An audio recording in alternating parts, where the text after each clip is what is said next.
मुनि अष्टावक्र राजा जनक से आगे कहते हैं, मुक्त पुरुष सब स्थितियों में स्वस्थ है, किए हुए और करने योग्य कर्म में तृप्त है, सर्वत्र समान है, न कि अभाव में किए और अनकिए कर्म को स्मरण नहीं करता है।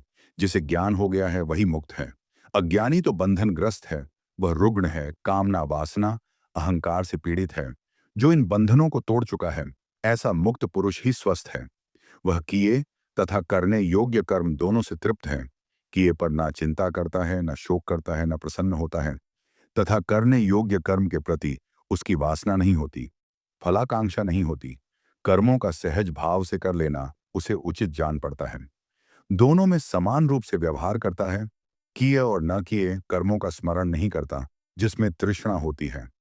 लाभ हानि का हिसाब वही रखता है जिसे कुछ पाना हो। ज्ञानी को ना कुछ पाना है, ना छोड़ना है।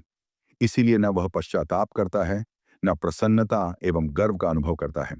ज्ञानी की ऐसी स्थिति ही परम स्थिति है। अष्टावक्र आगे कहते हैं, न प्रिय वंद्य मानो, निंद्य मानो, न कुप्ति नवोद्विज मरणे, जीवने न अभिनंद। मुक्त पुरुष न स्तुति किए जाने पर प्रसन्न होता है, ही निंदी होने पर क्रोध होता है, न मृत्यु में उद्विग्न होता है, न जीवन में हर्षित होता है। प्रशंसा एवं निंदा से जो प्रभावित होता है वह ज्ञानी नहीं हो सकता। उसके भीतर अहंकार है, जिस पर निंदा की चोट लगने पर वह क्रुद्ध हो जाता है एवं उसे प्रशंसा द्वारा फुसला जाने पर वह प्रसन्न होता है। अज्ञानी इनसे सबसे ज्यादा प्रभावित होता है।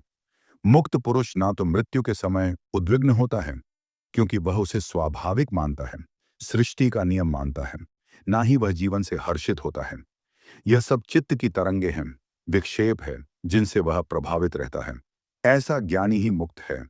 ज्ञानी आत्मा में जीता है, जो नित्य है, अमृत है, उसकी मृत्यु होती ही नहीं है। शरीर में जीने वाले अज्ञानी की ही मृत्यु होती है, इसलिए वही मृत्यु से भयभीत होता है।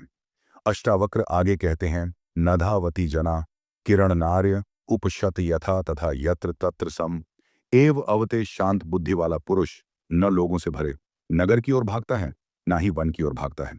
वह सभी स्थिति और सभी स्थान में सम से ही स्थित रहता है। भाग दौड़ वही करता है जिसे कुछ पाना है, जिसमें वासना है, तृष्णा है।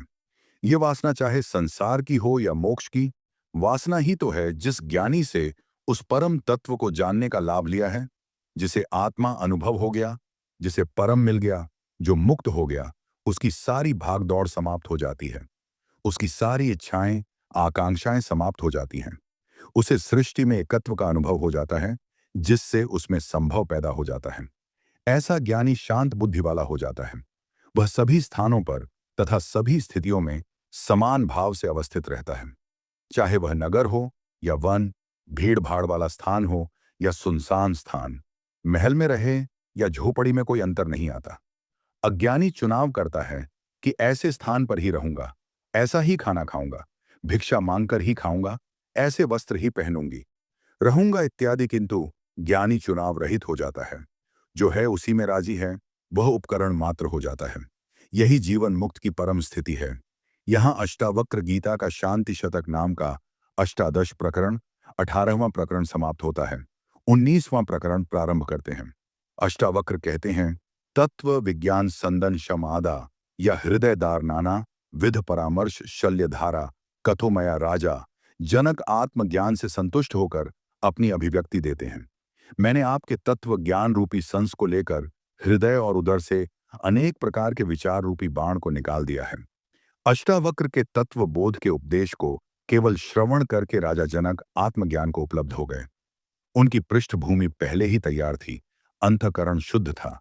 इसलिए अष्टावक्र के उपदेश पर उन्होंने एक भी शंका नहीं उठाई, ना अर्जुन के जैसे तर्क दिए, ना ही अश्रद्धा प्रकट की।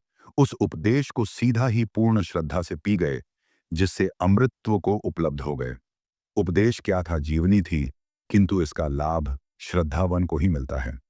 गीता में कहा है, श्रद्धावन लभते ज्ञानम, ज्ञान का फल तो श्रद्धावन को ही मिलता है। जनक आत्मकृत हो गए। उन्होंने अपनी अभिव्यक्ति दी, जिसे अष्टावक्र ध्यान से सुनते रहे। किंतु परीक्षा आवश्यक होने पर उन्होंने अनेक प्रश्न करके जनक की परीक्षा भी ली, जिसमें वे खरे उतरे।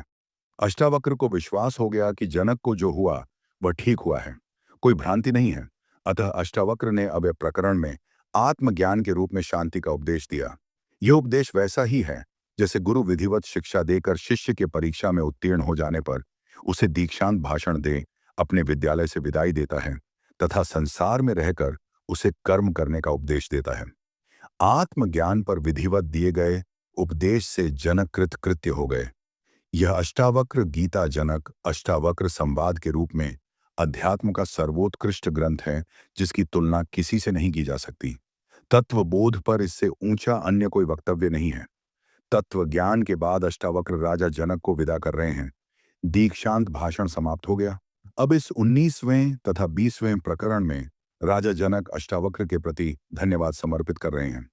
यह धन्यवाद भी मात्र औपचारिकता नहीं है, बल्कि अपनी आत्मस्थिति का वर्णन कर रहे हैं, जो गुरु की कृपा से प्राप्त हुई आत्मज्ञान पूर्ण शल्य क्रिया है, जिसमें सभी विजातीय तत्व छूट जाते हैं एवं शुद्ध आत्मज्ञान ही बचा रहता है, जो स्वयं का है।